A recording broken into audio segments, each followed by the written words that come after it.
सभी को नमस्कार। ये UPSC IAS mains GS paper first 2025 का ये क्वेश्चन है और ये क्वेश्चन मेरे नोट्स से डायरेक्ट आया है, दिखाऊंगा भी। क्वेश्चन है कि सुनामी क्या है, वे कैसे और कहाँ बनती, उनके परिणाम क्या है, उदाहरणों सहित समझाइए। इसका कीवर्ड्स क्या है, सुनामी क्या है, आपको पहला ये बताना है। फर्स्ट कीवर्ड, वे कैसे और कहाँ बनती हैं। सेकंड है, उनके आपके परिणाम आपको बताने हैं, कॉन्सिक्वेंस बताने हैं, ठीक है, और उनका एग्जाम्पल भी बताना है। What are tsunami, how and where are they forms, what are their consequences, explain with example. कितने वर्ड्स में? 150 वर्ड्स में। देखता हूँ। अब ये देखो हमारा नोट्स है, ये हमारे नोट्स हैं। सुनामी देखो, जीएस पेपर फर्स्ट के हमारे नोट्स हैं ये। सुनामी क्या है? एक जापानी शब्द है, सु प्लस नामी। सु मतलब बंदर का, नामी मतलब गहरे। भूकंप व ज्वालामुखी महासागरीय धरातल अचानक ऊर्ध्वाधर ऊंची तरंगें पैदा करती है। सेकेंड पॉइंट बता सकते हैं, महासागर जल तरंगों की गति जल की गहराई पर डिपेंड होती है।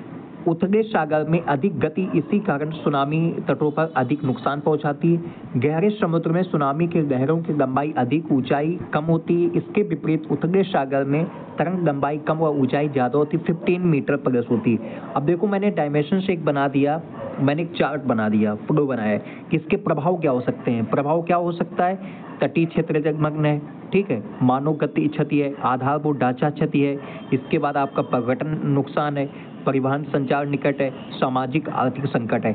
अब इसके बाद है, इसमें मैं बता सकता हूँ, इसमें केस स्टडी बता सकता हूँ कि भारत दिसंबर 2004 हिंद महासागर में आई थी सुनामी। केस स्टडी मैंने बता दिया।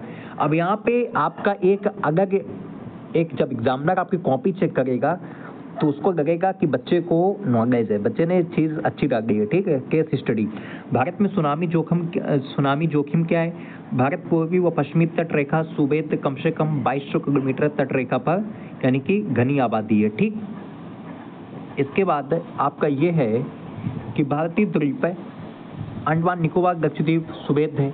सुनामी प्रबंधन क्या है? एनडीएमए दिशा निर्देश क्या देता है? इसका समाधान क्या है कि सुनामी जोखिम आकलन व सुविधा विश्लेषण, मानचित्रण, पूर्वावलोकन। सुनामी संबंधी तैयारी क्या है? भारतीय मौसम विभाग है, जिसे 17 रियल टाइम सिस्मिक मॉनिटरिंग करता है। सुनामी चेतावनी क्या है? मॉक ड्रिल, आपका संचार व सूचना प्रसारण, संरचनात्मक समन्वय, तटबंध सुरक्षा, मैंग्रोव संरक्षण, ठीक है। अब डायमेंशंस मैंने 3 दे दिए कि विशिष्ट समुद्री दीवारों, प्रवाल भित्तियों का निर्माण, स्थानीय सूचना केंद्र, सुनामी आश्रय स्थल है, ठीक है। इसके बाद आपका तकनीकी कानून व्यवस्था का विनियमन है, तटीय क्षेत्र विनियमन है, आपातकालीन सुनामी को बचाव, दवाइयाँ, राहत, भोजन, पानी, ये सब कुछ, प्रबंधन योजनाओं का अपने सुनिश्चित करना, आधारभूत ढांचा, ठीक है, रिसर्च एंड डेवलपमेंट, वैश्विक सहयोग, सुनामी प्रबंधन जैसे जापान मॉडल पर, ठीक। इस प्रकार से आप डायमेंशंस बता सकते हो यूपीएससी, ठीक है। आप इस प्रकार से क्वेश्चन को लिख सकते हो आप। यह हमारे नोट्स हैं, ये आप देख सकते हैं इनको। तो आप इस प्रकार से लिख देंगे, आपके ये समझो 4 से 5 नंबर वो 150 वर्ड्स में दे देगा बहुत अच्छे से, ठीक। इसी फ्लो में लिखा जाता है, इसी प्रकार से लिखा जाता है।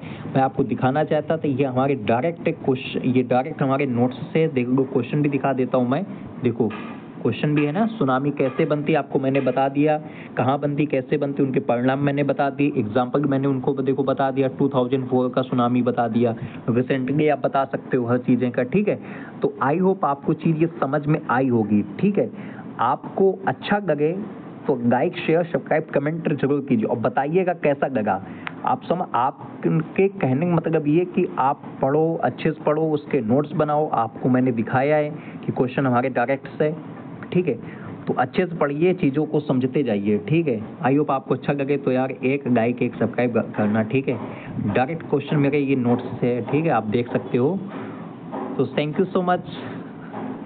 बेस्ट आपका लाइक, शेयर, सब्सक्राइब कीजिएगा। आपको दिखा दिया है नोट्स कैसे बनाने होते हैं, कैसे नोट्स को आप कैसे स्टडी डाल सकते हैं, एग्जाम्पल उसको कैसे ऐड कर सकते हैं, स्टैटिक कैसे कर सकते हैं, ठीक है। क्वेश्चन को तोड़ कैसे सकते हैं, क्वेश्चन को तोड़ा कैसे जाता है वो भी आपको मैंने सिखा दिया, ठीक है। किस फ्लो में लिखना होता है, कैसे लिखना होता है, चाय पार्ट में आपका पाई चार्ट आपको मैंने दिखा दिया, ठीक है। तो सब कुछ आपको चीज़ आई होप समझ में आ गई, ठीक है। तो thank you so much. Like share subscribe करना ना भूलें, ठीक। कमेंट जरूर कीजिएगा आपको ये कैसा लगा, ठीक है। इसी प्रकार से और भी गाता रहूँगा ना guys. Thank you so much.